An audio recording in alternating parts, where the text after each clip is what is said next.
Hello అండి, మీరు కూడా లోన్ తీసుకోవాలని అనుకుంటున్నారా? అయితే లోన్ తీసుకునే ముందు ఒక్కసారి వీడియో చూడండి. నేను బ్యాంక్లో వర్క్ చేసేటప్పుడు చాలామంది కస్టమర్స్ చిన్న చిన్న విషయాలు తెలియకపోవడం వల్ల వాళ్ళ డబ్బు లక్షల్లో నష్టపోయేవాళ్ళు. కాబట్టి నేను ఈ వీడియోలో లోన్ తీసుకునే ముందు ప్రతి ఒక్కళ్ళు తెలుసుకోవాల్సిన జాగ్రత్తల గురించి మాట్లాడదాం అనుకుంటున్నాను. కాబట్టి వీడియో ఎక్కడ స్కిప్ చేయకుండా లాస్ట్ వరకు చూడండి. Welcome to our channel Sridhuti ideas. First tip, చాలామంది లోన్ తీసుకునేటప్పుడు ఫస్ట్ అడిగే క్వశ్చన్ ఇంట్రెస్ట్ రేట్ ఎంత. కానీ లోన్ అంటే ఇంట్రెస్ట్ రేట్ ఒకటే కాదండి, చాలా ఛార్జెస్ ఉంటాయి. Processing fees, legal charges, valuation, documentation charges ఇలాంటివి. అందుకే మనం లోన్ తీసుకునేటప్పుడు లోన్కి అయ్యే మొత్తం ఖర్చు ఎంత అవుతుందో తెలుసుకోవాలి.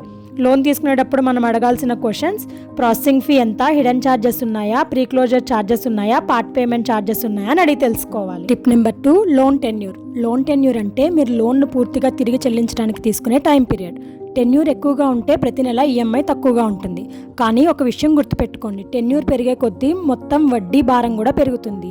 ఎగ్జాంపుల్, 5 years లోన్ను 10 ఏళ్ళకి పెంచితే ఈఎంఐ తగ్గచ్చు, కానీ మొత్తం చెల్లించే వడ్డీ చాలా ఎక్కువ అవుతుంది కదా. అందుకే మీ ఆదాయానికి సరిపోయేలాగా ఈఎంఐ భారం తట్టుకునేలా సరైన టెన్యూర్ని పెట్టుకోవడం మంచిది.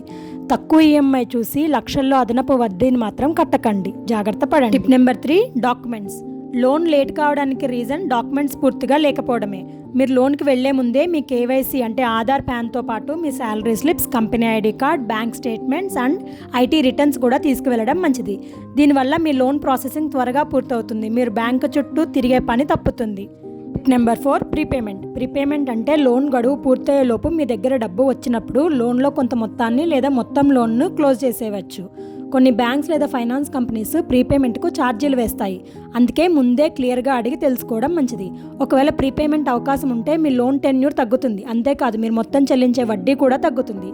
కాబట్టి లోన్ తీసుకునే ముందు ఈ లోన్కి ప్రీపేమెంట్ అవకాశం ఉందా, ఉంటే ఏమైనా ఛార్జెస్ ఉన్నాయా లేదా అని తెలుసుకోవడం మంచిది. Tip number 5, loan agreement. Loan approve అయినందన్న ఆనందంలో చాలామంది లోన్ అగ్రిమెంట్ చదవకుండానే సైన్ చేసేస్తుంటారు. అలా చేస్తే తర్వాత పెద్ద సమస్యలు ఎదురయ్యే అవకాశం ఉంటుంది. లోన్ అగ్రిమెంట్ అనేది కేవలం ఒక ఫార్మాలిటీ కాదు, అందులో లోన్కి సంబంధించిన అన్ని ఇంపార్టెంట్ టర్మ్స్ ఉంటాయి. Interest rate, EMI, loan tenure, ఇతర ఛార్జీలు అన్నీ అగ్రిమెంట్లో ఉంటాయి. చదవకుండా సైన్ చేస్తే తర్వాత నాకు తెలీదు అని చెప్పినా ఉపయోగం ఉండదు.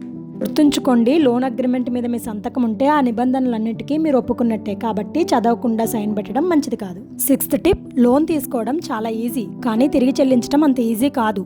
అందుకే లోన్ తీసుకునే ముందు 1కి 10 సార్లు ఆలోచించడం మంచిది. ఇల్లు కొనడం, చదువు కోసం, బిజినెస్ ఇంప్రూవ్మెంట్ కోసం తీసుకునే లోన్స్ అత్యవసరం. కానీ స్టాక్ ట్రేడింగ్, F&O, అధిక రిస్క్ ఉన్న పెట్టుబడులు చేయడం చాలా ప్రమాదకరం. లాభం వస్తుందనే గ్యారంటీ లేదు, కానీ ఈఎంఐ మాత్రం నెలలా కట్టాలి. కాబట్టి లోన్ డబ్బును అధిక రిస్క్ ఉన్న ట్రేడింగ్ లాంటి ఇన్వెస్ట్మెంట్ కోసం ఉపయోగించకుండా జాగ్రత్త పడండి.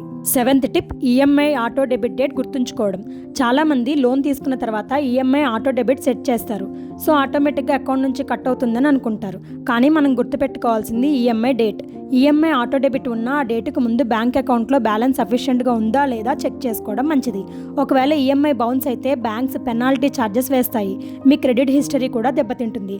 కాబట్టి మీ మొబైల్లో రిమైండర్ పెట్టుకోండి, ఈఎంఐ డేట్కి ఒక 2 days ముందే అకౌంట్లో అమౌంట్ ఉంచుకోవడం మంచిది. సో చూసారు కదా ఫ్రెండ్స్, లోన్కి సంబంధించిన మరిన్ని టిప్స్ మనం నెక్స్ట్ వీడియోలో తెలుసుకుందాము. అలాగే నేను బ్యాంకింగ్ టిప్స్ అందరికీ ఉపయోగపడేవి లాస్ట్ వీడియోలో చేశాను, దాని లింక్ కింద డిస్క్రిప్షన్లో ఇస్తాను, ఒకసారి చెక్ చేయండి. ఇలాంటి మరిన్ని బ్యాంకింగ్ టిప్స్ కోసం మన ఛానల్ని లైక్ చేయండి, షేర్ చేయండి, సబ్స్క్రైబ్ చేసుకోండి.